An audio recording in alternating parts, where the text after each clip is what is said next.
Bom dia a todos, o meu nome é Flávia, eu sou professora aqui da Universidade Federal de Goiás, mais especificamente da Faculdade de Nutrição. Então, o tópico da aula de hoje é obesidade e nessa primeira parte a gente vai abordar então a obesidade na população adulta.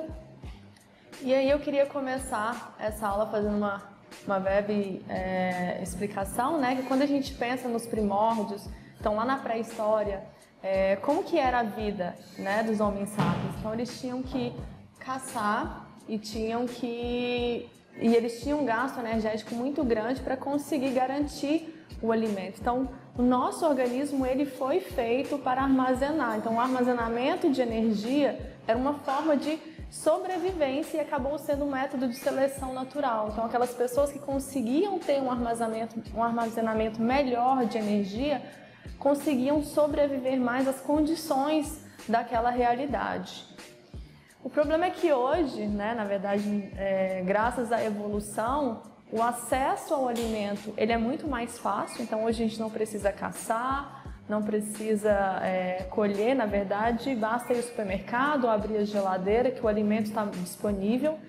E o nosso nível de atividade física caiu muito, né? Então hoje, em função da tecnologia, o nosso dispêndio energético ele acaba sendo bem inferior quando a gente pensa, por exemplo, lá nos primórdios, né? Com o controle remoto, com o smartphone, com o acesso ao carro e aos novos meios de transporte, a gente acaba se locomovendo menos e, como consequência, a gente tem um aumento do consumo alimentar e uma redução da atividade física. Então, a soma desses dois fatores acabam contribuindo para o desenvolvimento da obesidade. Mas aí vem a primeira pergunta, né? O que é obesidade? Qual é a definição da obesidade?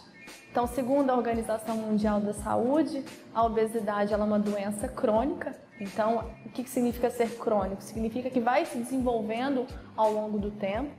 Ela é subinflamatória, então tem um processo inflamatório ali a baixo nível que vai acontecer no organismo da pessoa e é caracterizado pelo acúmulo excessivo de gordura. Então é um acúmulo que comprometa o estado de saúde. Então a obesidade ela é diferente do sobrepeso.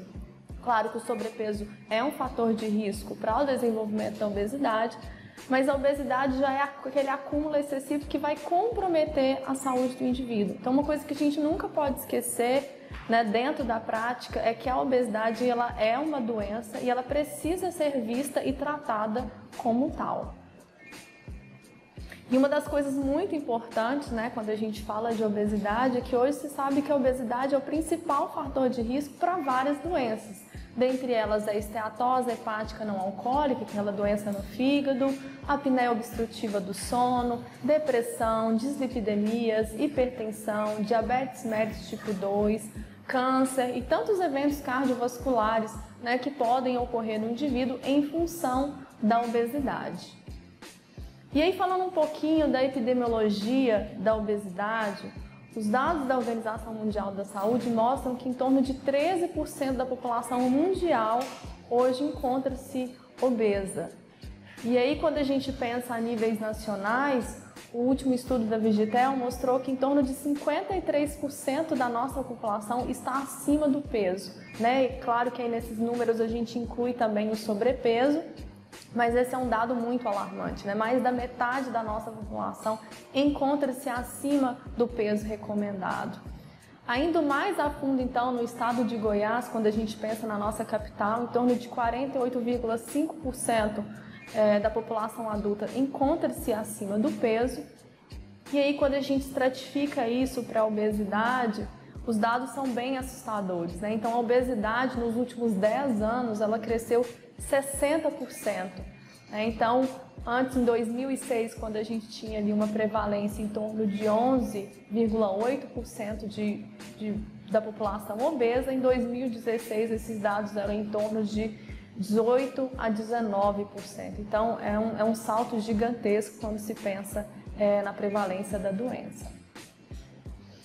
E um dos grandes problemas é que, como eu disse anteriormente, a obesidade ela é um fator de risco para todas aquelas outras doenças que eu mencionei, e isso, é claro, vai afetar na expectativa de vida do indivíduo Então, alguns dados mostram que quando eu tenho um excesso de peso ali dentro da margem de sobrepeso, isso pode diminuir a expectativa de vida do indivíduo em torno de 3,5 anos. E quando eu falo de obesidade, né, essa redução pode ser até de 7 anos. Bom, e aí a gente fala um pouco de custos da obesidade. A obesidade, ela gera um custo muito grande, tanto para o indivíduo quanto para o Sistema Único de Saúde. Então, o Brasil gasta em torno de 1 bilhão por ano com médicos, hospitais e medicamentos, sendo que as doenças associadas à obesidade elevam os gastos médicos mensais de uma pessoa em torno de 36%. Então, aquele indivíduo que é obeso, ele tem um gasto a mais em torno de 36%. E o SUS gasta em torno de 600 milhões de reais por ano com internações relacionadas à obesidade. E aí, quando a gente estratifica só para a cirurgia bariátrica, esse custa em torno de 31,5 milhões. Então, realmente, a gente tem um gasto muito excessivo, né, decorrente da obesidade. Então, o governo tem lançado vários projetos de saúde pública para tentar frear e barrar essa doença que vem crescendo. Bom, aí eu queria falar um pouquinho sobre os fatores de risco relacionados à obesidade. Então, a gente tem desde fatores genéticos, que são alguns fatores que não tem como serem controlados, como mutações monogênicas, alguns fatores relacionados à mutação de um único gene, fatores psicológicos que vão estar relacionados, né, vão estar favorecendo o desenvolvimento da obesidade, e os fatores comportamentais, que são aqueles onde nós, profissionais da saúde, a gente consegue ter uma atuação significativa. Então, a primeira parte que eu queria abordar seria de origem endógena, né? Então, os fatores genéticos que muitas vezes não tem como nós alterarmos. Então, o mapa genético hoje da obesidade mostra que nós temos em torno de 430 genes com marcadores de regiões cromossômicas associadas, né, com o tipo de obesidade humana. Então, a gente já sabe que tem em torno de 430 genes que podem favorecer uma pessoa a desenvolver a obesidade. Lembrando que não adianta, não é só o fator genético que vai contribuir com isso, né? Então, o fator genético mais um ambiente obesogênico, ou seja, aquele ambiente que favoreça o desenvolvimento da doença, é que vai então gerar essa obesidade. Tem uma frase que eu gosto muito, que fala que a genética, ela carrega a arma, mas é o ambiente quem aperta o gatilho. Então, às vezes, o indivíduo tem uma carga genética que favorece o desenvolvimento da obesidade, mas se ele não for exposto a fatores de risco, como, por exemplo, se ele tiver um nível bom de atividade física, se ele se alimentar bem, se ele tiver uma saúde mental adequada, isso vai protegê-lo de desenvolver a obesidade. Então, sim, os fatores genéticos muitas vezes a gente não consegue controlar, né, quando a gente pensa na carga genética, mas o meio ambiente, sim, a gente sabe que o meio ambiente acaba tendo um fator muito significativo no desenvolvimento da obesidade.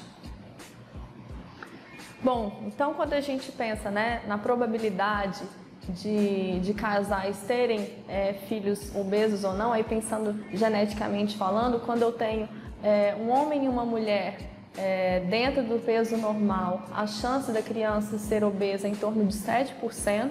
Se um dos cônjuges tem a obesidade, essa chance já aumenta para 40%. E aí, se tanto o homem quanto a mulher, né, os pais dessa criança forem obesos, então a chance dessa criança ser obesa é em torno de 80%. Mostrando aí a importância dessa carga genética, né, no desenvolvimento, mas que também eu tenho que levar em consideração o meio ambiente, porque se os pais são obesos, provavelmente eles têm a grande chance de ter hábitos de vida inadequados que também vão ser passados para as gerações. Eu tenho algumas síndromes genéticas que aí é relacionada a uma mutação no gene que são associadas à obesidade e não necessariamente ao estilo de vida, essa síndrome genética, né, como a síndrome de Prader-Willi. É uma normalidade que o indivíduo vai acabar tendo a obesidade como consequência. E hoje se fala muito de imprint metabólico, né? E o desenvolvimento de obesidade. Mas o que seria esse imprint metabólico? Seriam as primeiras experiências nutricionais durante um período crítico específico do desenvolvimento humano. Então, aquelas primeiras experiências nutricionais, aí eu estou falando desde a gestação, aí a importância também das nossas gestantes estarem atentas com aquilo que elas se alimentam, que hoje já é muito claro que aquilo que uma mãe se alimenta, ela pode ativar ou desativar genes. Então, muitas vezes a criança ela pode até ter uma carga genética favorável para desenvolver a obesidade, mas se a mãe tiver hábitos saudáveis durante a gestação, esses genes podem ser desativados e, consequentemente, isso vai ser favorável para a criança. Por outro lado, se a mãe tem hábitos alimentares muito errados, né, um estilo de vida não adequado, ela pode estar ativando esses genes relacionados à obesidade. Então, eu ter genes propícios à obesidade não significa que eu vou desenvolver. Isso vai depender se esse gene vai estar ativo ou não. E um dos fatores que contribui para a ativação desses genes são essas primeiras experiências nutricionais que a gente tem durante a vida. Então, a gestação é um momento muito importante e os primeiros anos de vida também vão estar, então, fazendo esse imprint metabólico, né, acionando ou desativando determinados genes. Bom, e aí agora a gente entra dentro da obesidade de origem exógena, que está muito relacionada aos fatores comportamentais, que é onde nós, profissionais da saúde, temos uma responsabilidade grande em estar orientando as pessoas. O primeiro deles é o nível de atividade física. Então, isso hoje tem se tornado um problema muito grande, porque as pessoas estão cada vez mais inativas, então cada vez mais passam mais tempo na frente da televisão, na frente dos smartphones, na frente dos computadores, né? As próprias brincadeiras e videogames estão cada vez mais digitais. E às vezes até mesmo, eu gosto muito dessa figura que ilustra, né? A pessoa indo passear com o cachorro do lado de fora, e a pessoa dentro do carro. Então, isso é um fator muito importante, então, o nível de atividade física. Então, claro que a gente não vai abrir mão dos meios de transporte, mas algumas coisas eu posso estar fazendo para auxiliar. Então, se eu moro perto do local de trabalho, fazer um esforço de algumas vezes por semana estar indo caminhando, ou se eu pego um ônibus, eu posso descer alguns pontos antes, né, do meu ponto final, para eu fazer uma pequena caminhada, tentar passar menos horas na frente do computador, do smartphone, enfim, é realmente orientar aquele paciente ou aquela pessoa, se você está dentro da unidade básica de saúde, tentar fazer grupos, né, que estimulem a prática de atividade física, alguns grupos de caminhada e realmente orientar as pessoas. Olha, ao invés de pegar o elevador, né, se são poucos andares, vá pela escada. Tudo isso favorece um aumento do gasto energético e consequentemente, diminui o risco, né, da pessoa ter um acúmulo desse excesso energético. Outro fator muito importante são fatores dietéticos, né? Então, nossos estudos nacionais, eles têm mostrado que o brasileiro está consumindo cada vez mais a gordura saturada, que é aquela gordura que a gente sabe que é prejudicial, porque ela ativa a inflamação, ela é um fator de risco para as doenças cardiovasculares. Os estudos têm mostrado que o açúcar de adição é consumido muito acima daquele que é recomendado pela Organização Mundial da Saúde, pelas DRIs. O consumo de sódio ele também está excessivo no brasileiro, né? E alguns nutrientes que são extremamente importantes acabam ficando deficientes. Então, o consumo de verduras e legumes acabam estando reduzidos, assim como fibras. E dentre os micronutrientes mais importantes, né, que foi demonstrado, está a vitamina C, a vitamina D, vitamina E, vitamina A, cálcio e magnésio. Bom, aí a gente pensa também nos fast foods, né? Hoje até o nosso fast food, ele engordou. Antigamente, um refrigerante era em torno de 200 ml. Hoje o menor que você consegue comprar é em torno de 600 ml, ou seja, meio litro de refrigerante. Em alguns lugares, o menor que você consegue comprar é de 1 litro. Então isso é muito assustador, né? Você chegar em um ambiente onde o mínimo que você consegue comprar é meio litro de refrigerante. Assim como o tamanho das pipocas, o tamanho dos hambúrgueres. E isso, consequentemente, vai gerar o quê? Vai gerar um aumento do consumo energético. Então, lá em 1994, normalmente por refrigerante, quando você ia no cinema, você consumia em torno de 79 calorias. Hoje, no mínimo, 250. Então, assim também como a pipoca. Antigamente, o saquinho de pipoca tinha em torno de 170 calorias. Hoje tem em torno de 900, né? Que é quase metade do que uma pessoa pode ingerir no dia inteiro. Então, até os nossos fast foods estão contribuindo para esse aumento do consumo energético. Os estudos também mostraram que o consumo de processados e ultraprocessados, o que seriam isso? São aqueles alimentos industrializados. Então, eles aumentaram muito, né? Então, o acesso a alimentos industrializados, ele ficou mais fácil e, consequentemente, as pessoas estão fazendo mais uso, né, de empanados, de congelados, daqueles preparados, daqueles temperos prontos, de bolachas e biscoitos recheados. E isso tem um impacto significativo para a saúde, tanto pensando em micronutrientes, como também de ingestão energética, né? Porque são alimentos que têm uma pequena quantidade, quando a gente pensa de gramas, mas que tem uma quantidade calórica muito grande naquela quantidade pequena de alimento. Bom, um outro fator importante são os fatores psicológicos, né? Então a gente sabe que muitas vezes o alimento ele é visto como uma válvula de escape por vários motivos, né? Então às vezes a pessoa teve a perda de um emprego, a perda de um ente querido, separações dos pais, uma gravidez indesejável, enfim, vários fatores psicológicos podem gerar sentimentos como raiva, ansiedade, depressão, amor, né? E se esses sentimentos eles não são canalizados e eles não são tratados por uma psicóloga de uma maneira adequada, a pessoa acaba utilizando do alimento como uma válvula de escape, né, para tentar suprir enfim, aquela ansiedade, ou para tentar se sentir melhor, porque a gente sabe que o alimento ele tem a capacidade também de gerar prazer. Então, às vezes a pessoa está triste, está depressiva, acaba comendo para ter uma sensação de prazer. Então, todos esses fatores psicológicos, eles precisam ser muito bem analisados.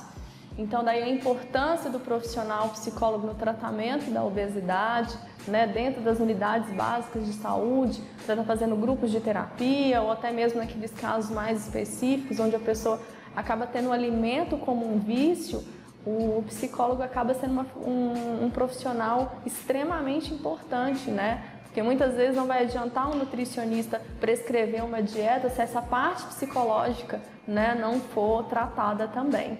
Então a gente sabe que fatores psicológicos também estão relacionados ao desenvolvimento da obesidade. Bom, então a gente sabe que a obesidade ela é resultante de um desequilíbrio no balanço energético. Então eu vou ter um gasto energético menor, um consumo alimentar maior, e isso vai gerar um desequilíbrio onde eu vou ter um excesso de calorias. E esse excesso de calorias, né, vai acabar gerando obesidade. E esse balanço energético, então essa sensação de fome e saciedade, ela é controlada por uma série de hormônios que a gente tem. Eu vou falar brevemente sobre alguns, né, como por exemplo a insulina. A partir do momento que eu como e eu libero a insulina é um hormônio que ela atua a curto prazo para informar para o meu cérebro, olha, não precisa comer mais porque a pessoa já foi alimentada. Então a insulina é considerada um hormônio da saciedade a curto prazo, né? Então eu me alimento, a insulina ela é produzida, ela ajuda a captação de glicose e ela também sinaliza para o organismo que eu estou alimentado. E aí um grande importante, um hormônio muito importante, né, relacionado à saciedade é a leptina. A leptina então é um hormônio produzido pelo tecido adiposo, onde ela vai informar para o meu organismo como que estão as minhas reservas energéticas. Então, por exemplo, o normal de se acontecer, eu não sei se vocês prestam muita atenção nisso, mas normalmente quando a gente tem um dia de refeição, né, que a gente come muito, no dia seguinte o normal seria o quê? O nosso apetite diminuir, porque eu acabei tendo um aumento ali da captação do excesso de energia, houve um aumento da produção da leptina e aí eu vou sinalizar para o meu organismo, olha, hoje não precisa comer tanto porque eu tenho um excesso aqui de energia do dia anterior.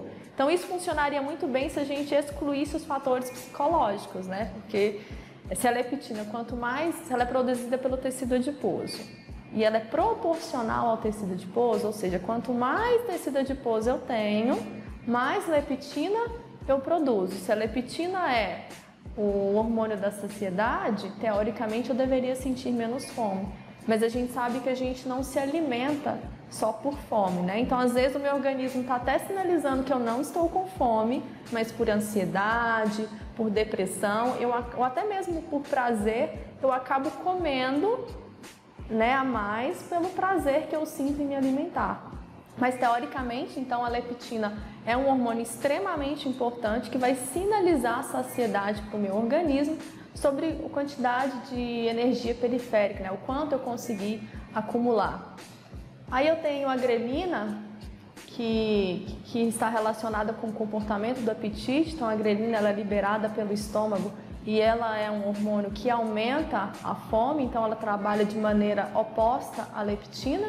Enquanto a leptina faz o sinal da saciedade, a grelina acaba dando o sinal então da fome. E eu tenho então os hormônios da tireoide que vão sinalizar o meu gasto energético, né? Aumentar o gasto energético ou diminuir o gasto energético. Aí eu queria chamar a atenção para a leptina. Então, só explicando mais um pouquinho mais detalhadamente, como eu disse previamente, a leptina ela é produzida pelo tecido adiposo e quanto mais tecido adiposo eu produzo, mais leptina eu também produzo e, teoricamente, menos fome eu deveria sentir. O problema é que nos indivíduos obesos acontece um fenômeno que a gente chama de hiperleptinemia. Ou seja, eu produzo muito hormônio da saciedade, só que o meu organismo não reconhece esse hormônio. Então eu começo a ter uma resistência ao sinal da leptina. Ou seja, eu produzo muita leptina, mas o meu organismo acaba não recebendo esse sinal. Então é muito importante a gente ter essa consciência, né, que o indivíduo obeso é um indivíduo que realmente ele vai ter uma dificuldade de seguir um plano alimentar, vai ser mais difícil para ele mesmo conseguir manter, né, e emagrecer, porque ele tem esse distúrbio hormonal, né? Não todos os obesos apresentam isso, mas a gente sabe que no mínimo metade dos adultos obesos tem esse estado de resistência ao hormônio da saciedade. Então eu preciso ter essa consciência até para entender os resultados do meu paciente, né? Será que aquela dieta, se eu prescrever uma dieta com uma restrição muito grande, ele vai conseguir seguir essa dieta, né? A gente sabe que não é o que a gente preconiza, uma restrição muito severa, e a gente começa a refletir sobre algumas dietas da moda que acabam aparecendo, né? De restrições muito grandes. Então, é importante nós, como profissionais da saúde, ter esse olhar diferenciado para o indivíduo obeso, que muitos deles apresentam essa resistência a esse hormônio da saciedade. Bom, aí quando a gente pensa na classificação da obesidade, vamos pensar um pouquinho na parte morfológica. Antes de pensar em distribuição de gordura, a gente precisa entender como que isso acontece. Então, quando eu tenho um balanço energético positivo, ou seja, eu estou ingerindo mais do que eu estou gastando, o meu tecido adiposo, a minha célula adiposa, ela pode tanto aumentar de tamanho, que é o que a gente chama de hipertrofia, como ela pode aumentar o número de células, que a gente chama de hiperplasia. Então, são as duas maneiras que eu tenho de acumular, né, esse excesso de energia. Ou eu vou aumentar o volume da minha célula, ou eu vou aumentar o número de células. Então, a primeira opção, né, é a hipertrofia, que a gente vai estar enchendo, entre aspas, a célula adiposa com mais gordura. E a segunda vai ser a hiperplasia, onde eu vou estar aumentando o número total de células adiposas. Aí quando a gente pensa na hiperplasia, ou seja, o aumento do número de células adiposas, eu tenho momentos específicos da vida onde isso acontece com maior quantidade, como por exemplo, na primeira infância e nas fases de crescimento. Então nesses períodos críticos, né, de crescimento da infância e da adolescência, Se eu houver um consumo energético acima daquilo que eu preciso, eu vou ter um aumento do meu número de células do tecido adiposo, assim como na gestação. Então, durante a gestação é um período onde, se a mulher não tomar cuidado e consumir muito acima do que ela precisa, ela vai aumentar o número de células adiposas que ela tem, que é o que a gente chama de hiperplasia adipositária. E aí são períodos muito críticos, né? Porque a gente não quer aumentar, quando a gente pensa em obesidade, a gente não quer aumentar o número de células adiposas. Então são períodos muito críticos onde, se houver um descontrole e houver uma ingestão alimentar muito acima daquilo que eu estou gastando, eu vou aumentar significativamente a chance de eu me tornar obesa, e aí eu vou ter uma dificuldade em estar emagrecendo, porque eu estou aumentando também o número de células adiposas. E aí, só para a gente ter uma ideia, né? Quando eu penso em idades, uma criança de 2 anos que ela é obesa, ela tem em torno de 15% de chance de ser um adulto obesa. E aí, quanto a criança vai crescendo, aí quando chega aos 10 anos, né, então uma criança de 10 anos tem 80% de chance de se tornar um adulto obeso. Então é muito importante essas intervenções durante a infância e adolescência, né, para que eu possa prevenir e eu não chegue na fase adulta com a obesidade. Mas isso a gente vai entrar mais a fundo na segunda parte da aula, onde a gente vai focar na infância e na adolescência. E aí, quando a gente pensa na outra maneira de acúmulo, né, que é a hipertrofia dos adipócitos, ou seja, quando a célula adiposa ela vai aumentar de tamanho, esse aumento de tamanho, se ele for muito descontrolado, ele vai gerar uma série de alterações dentro da minha célula, que vai fazer com que essa célula libere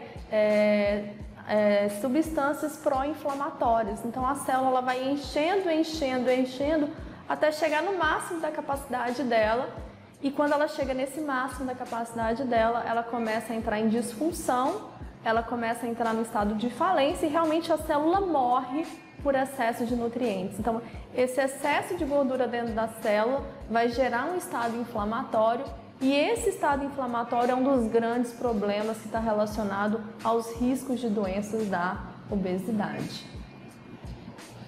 E aí uma coisa muito importante da gente mencionar é que, imagina a célula, né, se enchendo de gordura, crescendo, muitas vezes meu sistema vascular, os meus vasos sanguíneos não conseguem, então, acompanhar esse crescimento da célula, e se os meus vasos sanguíneos não conseguem acompanhar esse crescimento da célula, eu, consequentemente, não consigo transportar nutrientes e oxigênio suficientes.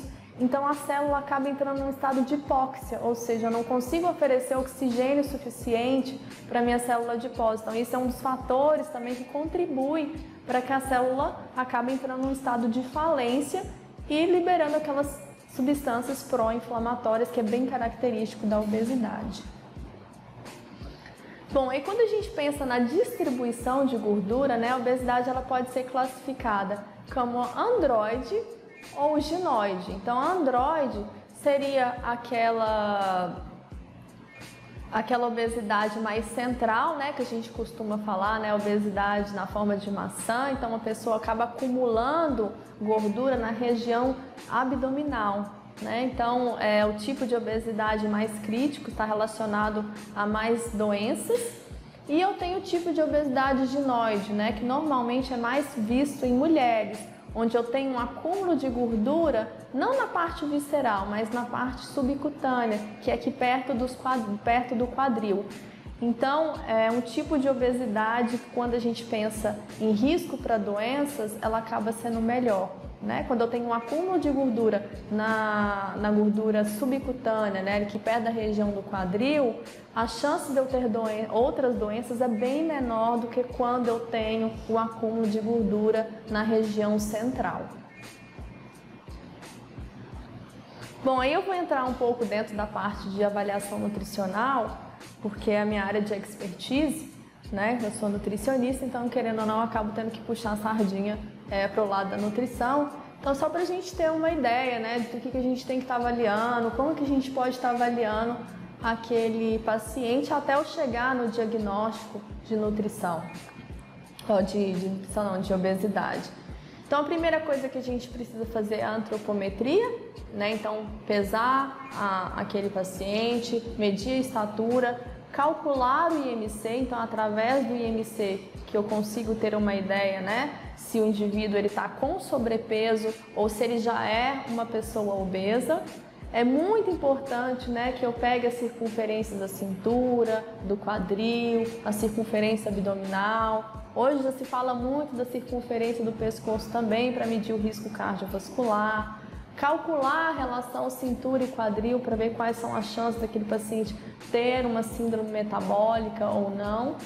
Já a composição corporal, eu só faço a composição corporal de um indivíduo obeso quando realmente for viável, que a gente sabe que os nossos métodos, né, o adipômetro, muitas vezes ele não consegue ser um bom instrumento quando a pessoa já é obesa, dependendo da bioimpedância que eu queira utilizar, ela também não vai funcionar no indivíduo obeso. Se eu for fazer um DEXA, né, que é um equipamento muito mais caro, que dificilmente a gente consegue fazer isso dentro né, especificamente para obesidade, a não ser que seja numa clínica particular, dependendo da máquina eu também não consigo, né? Existem máquinas que aceitam até 150 quilos e às vezes o paciente ele vai pesar mais de 150 quilos.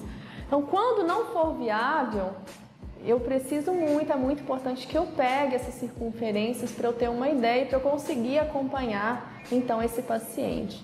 Então, quando a gente pensa no cálculo do IMC, eu vou então dividir o peso pela altura ao quadrado e aí eu vou chegar num valor, né, entre 18,5 a 24,9 é considerado eutrófico, de 25 a 29,9 é sobrepeso, então não é o grau de obesidade ainda. Então, nesse nível, né, quando eu pego o indivíduo com sobrepeso, acaba sendo o manejo nutricional, o emagrecimento, acaba sendo mais fácil, porque ele ainda não tem os desarranjos hormonais, né, a leptina ainda consegue funcionar. Mas aí, a partir do IMC 30, o indivíduo ele já é considerado um indivíduo obeso. Então, é uma pessoa que vai estar mais inflamada, é uma pessoa que possivelmente ela vai ter a resistência ao hormônio da leptina, que é o hormônio da saciedade. Então eu preciso ter um olhar diferenciado para esse paciente. Em relação à circunferência da cintura, né, a gente tem os dados da OMS aí, onde a gente preconiza que a circunferência da cintura da mulher ela deve ser menor que 80 centímetros e do homem deve ser menor que 94.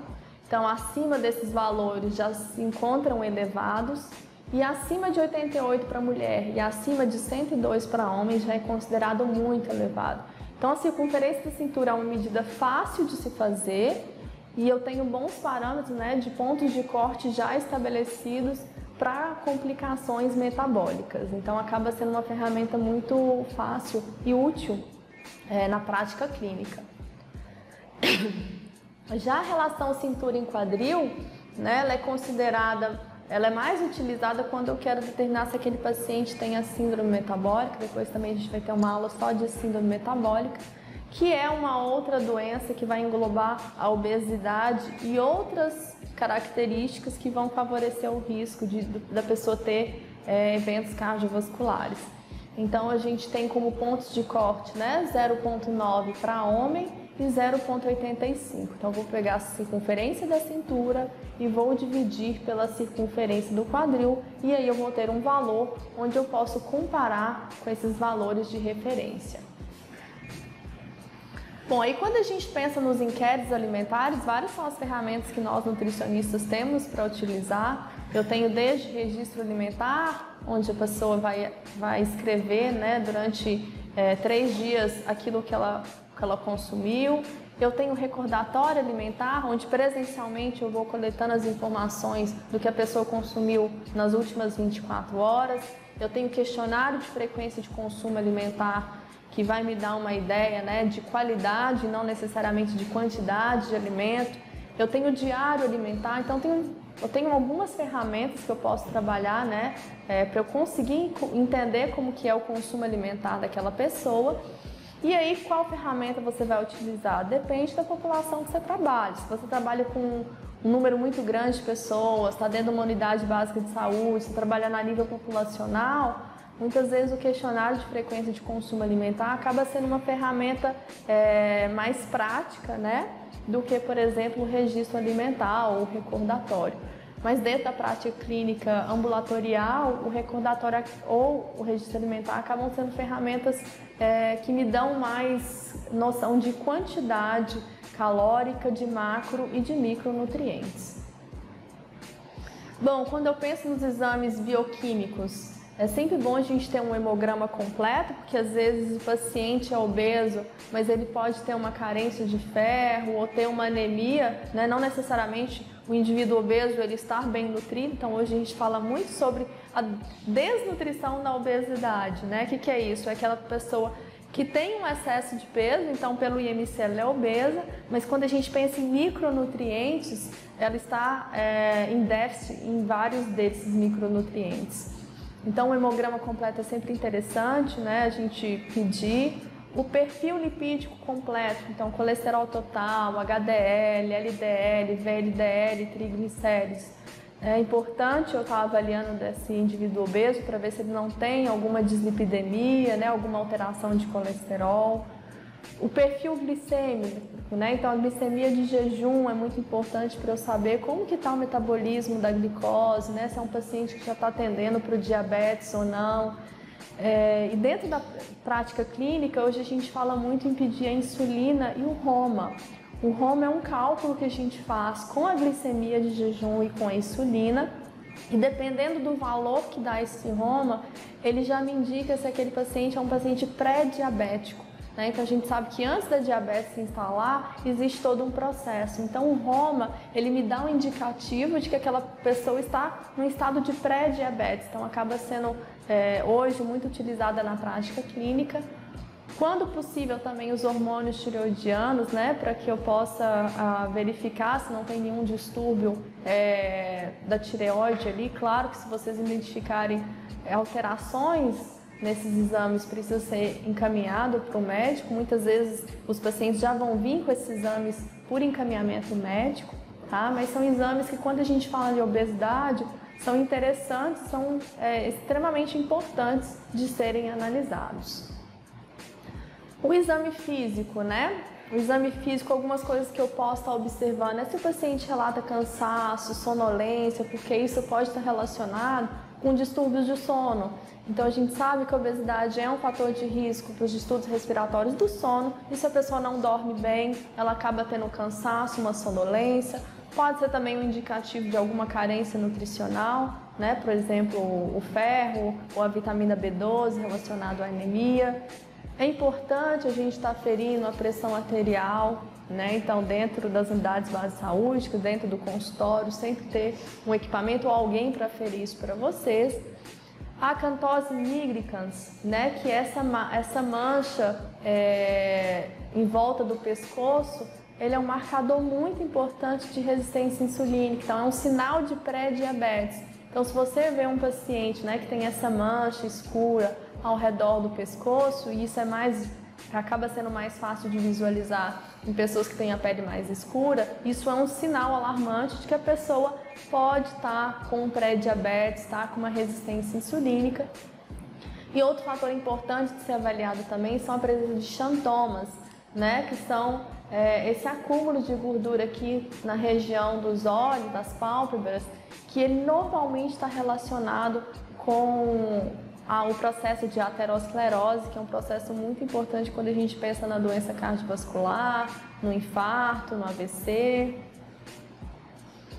Lembrando, né, que a obesidade ela é uma doença multifatorial. Não tem uma única coisa que leva à obesidade. Eu tenho um conjunto de fatores que vão favorecer o indivíduo a ter a obesidade instalada. Então, consequentemente, o tratamento ele tem que ser interdisciplinar. Né? Então, eu tenho que ter um professor de educação física, eu tenho que ter uma nutricionista, eu tenho que ter um psicólogo, eu tenho que ter um endócrino, eu tenho que ter uma terapia ocupacional.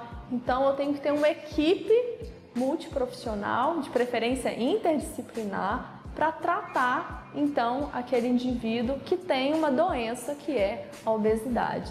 Então eu vou falar mais em específico do tratamento nutricional. A gente tem que lembrar que o emagrecimento ele tem que ser individualizado e normalmente a gente prevê uma redução de peso sustentável de 5 a 10% do peso corporal. Então, quando um paciente obeso chega para você, claro, ele está muito acima daquilo que ele deveria estar. Se você virar paciente e falar, olha, você tem que perder 50 quilos, 40 quilos, ele vai ser extremamente desmotivado e a chance dele não continuar o tratamento é muito grande. Então, a gente começa com metas pequenas. Então, a primeira meta que a gente tem é reduzir em torno de 5 a 10% do peso corporal inicial. E a gente sabe que essa redução, né, de 10% já traz inúmeros benefícios à saúde para o paciente. Lembrar que o primeiro passo que eu preciso ter é estabelecer as necessidades do indivíduo a partir da avaliação nutricional. E determinar o perfil metabólico é muito importante também. Então, eu preciso ver quais são as necessidades nutricionais daquele indivíduo e se ele tem algum distúrbio metabólico que eu preciso ter atenção nesse processo de emagrecimento. Bom, então qual que é a indicação que a gente tem hoje, né, para emagrecimento? Normalmente para obesos a dieta deve ser hipocalórica, ou seja, oferecer menos calorias do que ele precisa, e ter uma redução em torno de 500 a 1.000 calorias do gasto energético total. Então, eu vou fazer todo o cálculo de gasto energético daquele paciente e inicialmente tirar em torno de 500 a 1.000 calorias daquilo que ele precisa. Ou uma outra opção também é, depois que eu faço a anamnese alimentar, eu retiro em torno de 1.000 calorias daquilo que ele relata, claro, se isso for fidedigno, né? Que a gente sabe que as nossas ferramentas de consumo alimentar acabam tendo algumas limitações. Mas eu tento então reduzir daquilo que ele comenta com o objetivo de promover a perda ponderal de em torno de meio quilo a 1 quilo por semana. Então a gente fala que o emagrecimento saudável é aquele que promove a perda de até 1 quilo por semana. Acima de 1 quilo por semana, eu posso estar favorecendo o risco, às vezes, por uma esteatose, porque eu vou ter uma quebra de gordura muito rápida e toda essa gordura acaba indo para o fígado para ser metabolizada. Então, posso ter, quem já tem um histórico aí de doença no fígado, eu posso acabar intensificando isso.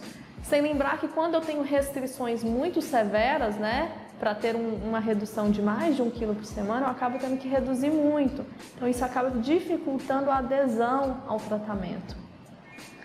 Então, um outro método prático também para calcular o gasto energético total é utilizar em torno de 20 a 25 quilocalorias por quilo de peso atual por dia. Então, uma outra maneira também de eu estar estimando como que vai ser o valor energético total da dieta. E aí eu sei que hoje a gente tem várias dietas que estão em alta aí para emagrecimento, enfim, mas o que a gente tem como consenso, né? De realmente que é efetivo, que promove o emagrecimento saudável. Seria uma distribuição, né, de carboidratos de torno de 50% a 60%. Claro que eu tenho que dar preferência para aqueles carboidratos que são mais complexos. Fibras em torno de 20 a 30 gramas por dia. Proteína de 0,8 a 1 grama por quilo de peso, ou então em torno de 15% das calorias. Gordura total, em torno de 25 a 30% das calorias totais. Então, hoje a gente não dá uma dieta hipolipídica para o paciente obeso. A gente só trabalha com uma dieta hipolipídica se ele tem alguma outra doença que pede essa conduta. Porque a gente sabe, hoje está muito claro que mais importante que a quantidade de gordura total é o tipo de gordura que eu vou oferecer para esse paciente, né? Então, uma dieta com uma quantidade boa de alimentos ricos em monoinsaturados, como por exemplo fontes de azeite, as castanhas, uma fonte interessante de ácidos graxos de poliinsaturados e uma redução dos ácidos graxos saturados. Então o que é preconizado hoje é que os ácidos graxos saturados têm que ser menos que 10% do total de calorias, os poliinsaturados até 10% e os monoinsaturados até 20%. O colesterol normalmente a gente pede para restringir em menos de 200 miligramas por dia. E eu queria falar um pouquinho mais sobre cada grupo desses alimentares. Então, quando a gente pensa no grupo dos carboidratos, né, hoje está muito forte essa questão de dieta low carb, mas isso para o paciente obeso, a gente não tem um consenso, na verdade, não é o que é preconizado para quem é obeso, essas dietas de low carb. Então, a gente preconiza mesmo em torno de 50% do dispêndio energético vindo dos carboidratos, mas a gente trabalha muito com a qualidade desse carboidrato, né? Então, conseguir passar para aquele paciente que os carboidratos são diferentes, né? Nem todo carboidrato é igual.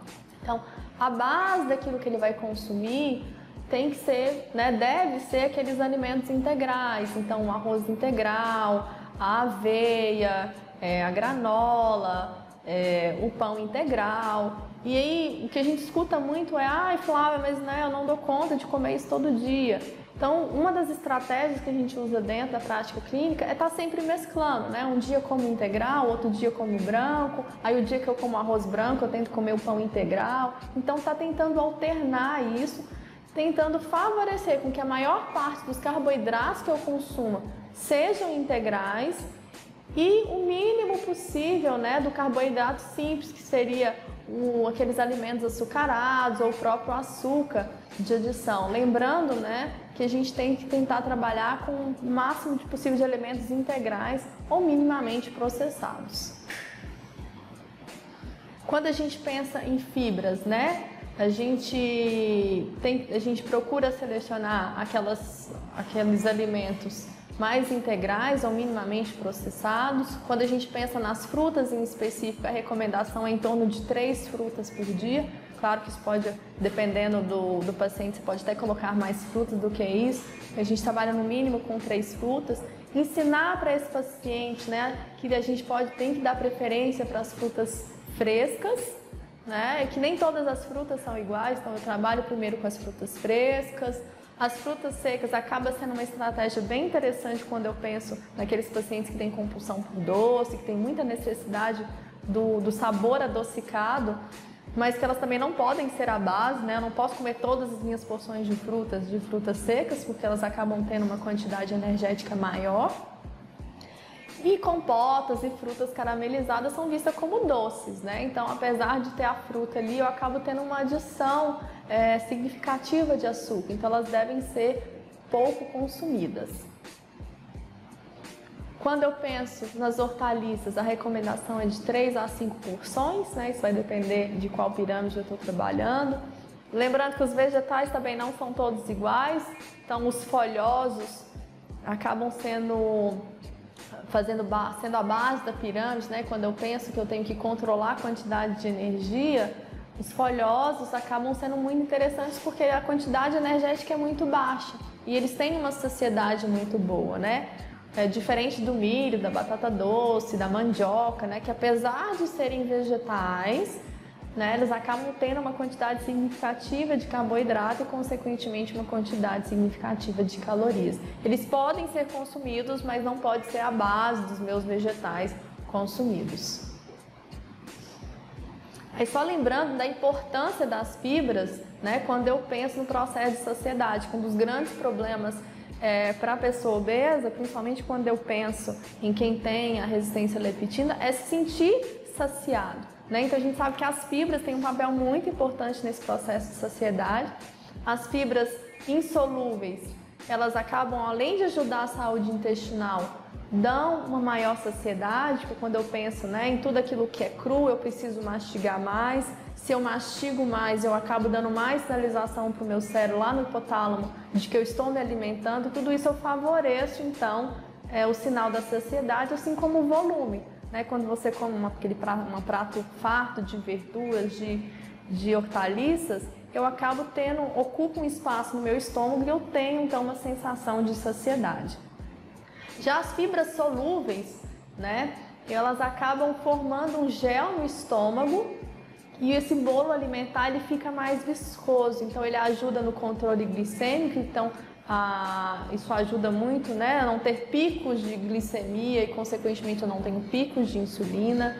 Ajuda no controle do colesterol, porque parte desse colesterol vai estar preso nesse gel e não vai ser absorvido. E também ajuda no processo de saciedade. Bom, quando a gente pensa em proteínas, né, eu sei que hoje está muito em alta as dietas ricas em proteínas, a gente tem que lembrar que normalmente essas dietas com baixo teor de carboidrato e grande quantidade de proteína, elas também vêm acompanhadas de um alto teor de gordura, que não é interessante para o indivíduo obeso. Então, por isso que eu falo, né, o que a gente tem de recomendação hoje é realmente essa distribuição tradicional dos macronutrientes. Então, normalmente a porção de carne é em torno de 2 porções pequenas, de preferência de carne magra, né, para estar diminuindo a quantidade de gordura saturada e colesterol. A gente sabe que com o consumo de peixes ele deve ser incentivado o máximo possível, porque muitos deles acabam tendo os ácidos graxos do ômega 3, como por exemplo o atum, a sardinha ou até mesmo o salmão. Os ovos, gente, eles podem sim ser consumidos desde que eu não ultrapasse a quantidade de colesterol por dia. Então a gente escuta muito perguntas: eu posso comer ovo todo dia? Quantos ovos eu posso comer por dia? Porque tem hora que ovo pode, ovo não pode. Isso tudo vai depender do estado do seu paciente. Então, como que é o perfil lipídico dele? Ele tem um colesterol elevado? O colesterol dele está controlado? Porque se é um paciente que não tem problema de colesterol, os exames bioquímicos estão ok, e você consegue controlar outras fontes de colesterol, não existe um problema em estar consumindo o ovo. Claro que depende da quantidade que ele quer consumir e da frequência que ele quer consumir.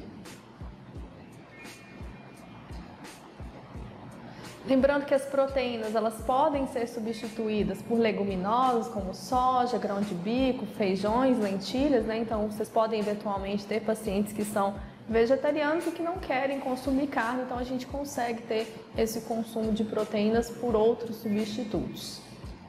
Ainda no grupo das proteínas, eu tenho o grupo dos leites e derivados, que são importantes fontes de cálcio e vitamina D. E aí, se a gente pensar lá naquele primeiro estudo epidemiológico que eu mostrei, né, dos dados dos brasileiros, o cálcio e a vitamina D estavam em baixa no brasileiro. Então, uma das coisas que a gente fala também é: a gente tira leite e derivados quando a pessoa apresenta alguma intolerância ou alergia. Se a pessoa não tem essa intolerância, não tem alergia, não existe. Então, qual que é o consenso do Conselho Federal de Nutricionistas, né? Que se não existe uma alergia ou se não existe uma intolerância, não tem o porquê eu retirar esse alimento da alimentação do indivíduo, né? A não ser que cause algum malefício, que seja identificado realmente alguma intolerância. Mas aí estar atentos, né? A estar orientando aquele paciente a estar preferindo os leites e derivados mais leves, né? Que sejam desnatados ou parcialmente desnatados. Uma das coisas muito interessantes de se fazer muitas vezes o paciente chega lá: eu só consigo tomar leite integral, ou eu só consigo comer o queijo bem amarelo. Então, fazer essa progressão, né? Então, ok, então se você toma o leite integral, a gente vai primeiro para o semi-desnatado, para depois eu chegar no desnatado, né? Para diminuir esse gap, para diminuir esse espaço, para eu conseguir progressivamente ir melhorando os hábitos alimentares. E aí, em questão de porções, né, em torno de 2 a 3 porções, eu consigo, então, garantir a quantidade de cálcio e vitamina D. Em relação a lipídios, né, a gente precisa entender que os lipídios eles são importantes, sim, para a nossa saúde, mas que nem todos os lipídios, né, as gorduras, elas não são iguais. Então, dar preferência para o consumo de oleaginosas, de azeite, de óleo de canola, né? Então, esse deve ser a base dos meus lipídios, da origem da gordura daquilo que eu estou consumindo. E aí, lá em cima, eventualmente, eu vou estar comendo uma maionese, uma margarina, mas que esses produtos, né, além de terem uma quantidade maior de gordura saturada, são ultraprocessados. A gente sabe que hoje a gente está trabalhando muito com esse conceito, né, de diminuir o consumo de produtos industrializados. Então, não é que é proibido, mas eles devem ser, se estão no topo da pirâmide, devem ser consumidos em menor quantidade, com menor frequência. E aí, só lembrando, né, que os ácidos graxos saturados, ou seja, aquelas gorduras que vêm de origem animal, elas devem ser consumidas em torno menor que 10% do valor calórico total. Então, quando você estiver prescrevendo essa dieta, lembrar disso. Incentivar o consumo de ácidos graxos poliinsaturados. Então, às vezes, se a gente trabalha com às vezes com a grande massa da população, dentro das unidades, as pessoas não têm acesso, por exemplo, ao salmão, que é um produto extremamente caro, né? Mas às vezes tem acesso à linhaça, e uma vez que essa linhaça ela é triturada, eu consigo liberar da semente o ômega 3. Então, às vezes está macerando, ensinar, né, todo o preparo de maceração, de estar incluindo isso nos alimentos, enfim, nas refeições. E o incentivo ao consumo de ácidos graxos monoinsaturados. Então, a gente tem o abacate, que é uma fruta, né, que a gente tem acesso. O azeite hoje acaba sendo um pouco mais acessível também. Nós temos as castanhas, que são fontes interessantes, né, de gorduras monoinsaturadas.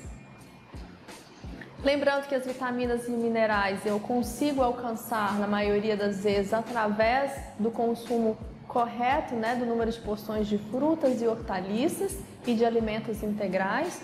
Mas se é um paciente que tem muita resistência, talvez no início, né, até ele conseguir melhorar os hábitos alimentares, uma suplementação de micronutrientes acaba sendo necessária até que ele consiga atingir aquilo que ele precisa.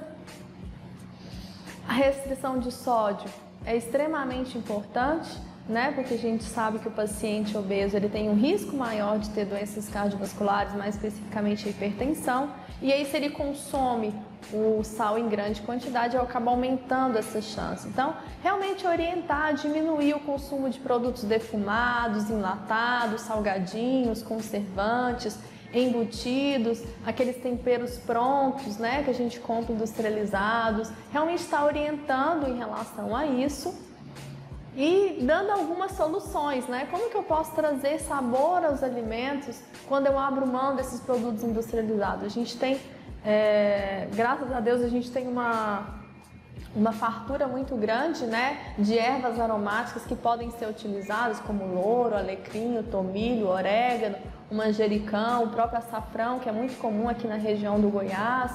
Então, realmente estar utilizando dessas ervas para trazer mais sabor e conseguir diminuir o uso desses temperos industrializados. Bom, eu queria finalizar só mostrando o novo guia alimentar. A gente vai ter uma aula também para explicar sobre o novo guia. E o novo guia ele tenta trabalhar essa questão da alimentação que vai muito além de número de porções e quantidades, né? Que a alimentação é mais do que a ingestão de nutrientes, é muito mais do que aquilo que os alimentos fornecem, mas é como os alimentos são preparados, como eu estou comendo, então como que é o ambiente que eu faço as minhas refeições, algumas características culturais e sociais, né? Muitas vezes a gente tem tantos alimentos regionais, aqui, principalmente aqui no Cerrado, né? Tantos frutos do Cerrado interessantes, com propriedades bacanas, tentar ao máximo possível incluir esses alimentos. Então o novo guia ele trabalha muito com isso, né? Que a alimentação ela vai muito além do que o nutriente que aquele alimento está fornecendo. Está tudo relacionado a como eu me alimento, como aquele alimento é preparado, onde que eu compro aquele alimento, as escolhas e dar autonomia ao indivíduo, né? E realmente ensinar o indivíduo para que ele tenha autonomia e não dependa, né, dos profissionais de saúde. Bom, aí em relação ao novo guia, ele só apresenta esse conceito, né, de alimento in natura, processado e ultraprocessado. Então, o alimento in natura é aquele alimento fresco, então aqui deles colocaram um exemplo, por exemplo, o abacaxi seria o alimento in natura. O processado seria, por exemplo, o abacaxi em calda. Então, já é um alimento que ele não é in natura mais, ele foi processado. E o ultraprocessado seria, por exemplo, o suco em pó de abacaxi. Então ele trabalha muito com esse conceito de dar preferência ao alimento in natura e cada vez menos consumir esses alimentos que são processados e ultraprocessados. E aí, para finalizar, eu queria mostrar para vocês esse contrato de saúde, que é uma ferramenta que a gente acaba utilizando bastante, que muitas vezes a gente usa no primeiro contato antes de entregar a dieta para o paciente, né? Onde eu identifico os principais erros que ele comete, tanto alimentares como de hábitos de sedentarismo, enfim. E aí eu coloco algumas metas, né? 3 a 4 metas, e ele vai te ajudando a estabelecer essas metas, ele vai te ajudando, olha, por exemplo, vamos supor que é uma pessoa que não bebe água. Então tá, sua primeira meta então é aumentar o consumo hídrico, aumentar o número de frutas. O que pode te impedir de não conseguir alcançar essa meta? Ah, não ter fruta em casa, ou não lembrar de beber água. E aí nesse contrato a gente já dá a sugestão então. Então, o que você acha que você pode fazer, né, para que isso não aconteça? Me planejar melhor, para ter sempre fruta lavada dentro da geladeira, ou então colocar um despertador, um alarme no meu celular de tempos em tempos, para que eu lembre de comer fruta, ou que eu lembre de tomar água. Então, esse contrato de saúde, ele acaba funcionando bem nesse primeiro contato com o paciente, até que eu consiga fazer mudanças mais significativas. Pode da pessoa obesa? Bom, na verdade, o vício pela comida, né, que foi aquilo que eu expliquei anteriormente, então às vezes a pessoa não sabe como canalizar os aspectos psicológicos, então não sabe como canalizar a ansiedade, a depressão, o estresse e acaba usando o alimento como uma fonte de prazer ou como uma válvula de escape. E acaba ficando... O que é o vício? É a sensação de prazer que a pessoa está sempre buscando. Então a pessoa busca no alimento aquele suporte ou aquele conforto psicológico. Então isso realmente não adianta ser só o nutricionista, por isso que eu falei que a obesidade deve ser tratada com vários profissionais, porque muitas vezes vão ser questões psicológicas que precisam ser reorganizadas para que a pessoa consiga, né, procurar outras maneiras de sentir prazer e conseguir não ver o alimento como uma fonte de alívio, enfim, para essas questões psicológicas. Então, quando esses casos são identificados, é extremamente importante ter um psicólogo na equipe para estar acompanhando esse paciente. Caso contrário, vai ser muito difícil ele conseguir controlar os eventos de compulsão, de ansiedade, e aí acaba não conseguindo seguir o plano alimentar. Bom, eu queria agradecer pela atenção de vocês, por estar aqui hoje, essa manhã, né? Eu espero que eu tenha contribuído um pouquinho para informar o que é essa doença, mostrar o quanto a obesidade é uma doença importante, ela vem crescido na nossa população, ela tem aumentado os gastos das nossas políticas públicas em saúde. É uma doença complexa, então ela precisa de uma equipe interdisciplinar para conseguir, né, ter bons resultados. Eu ainda acredito, né, eu tenho já de 8 a 9 anos de experiência com o tratamento interdisciplinar da obesidade e a gente vê resultados muito legais, muito positivos, pessoas que conseguem emagrecer 30, 40 quilos com esse método, né? Que é o consenso que a gente tem de aumento do nível de atividade física, suporte psicológico, suporte nutricional, suporte médico. Então, ele funciona, só que a gente precisa estar sempre buscando estratégias para tentar, porque cada paciente ele vai ter algum fator que vai pesar mais. Então, algumas pessoas são mais relacionadas à parte psicológica, outros é mais o hábito alimentar, outras são a inatividade física. Então, não existe uma fórmula mágica, na verdade. O que eu acredito que funciona é realmente um trabalho em equipe de vários profissionais e realmente a motivação, né, a constante motivação daquele paciente para que ele não desista. Bom, acho que a gente não tem nenhuma pergunta que foi feita. Eu gostaria então de agradecer então a todos pela atenção.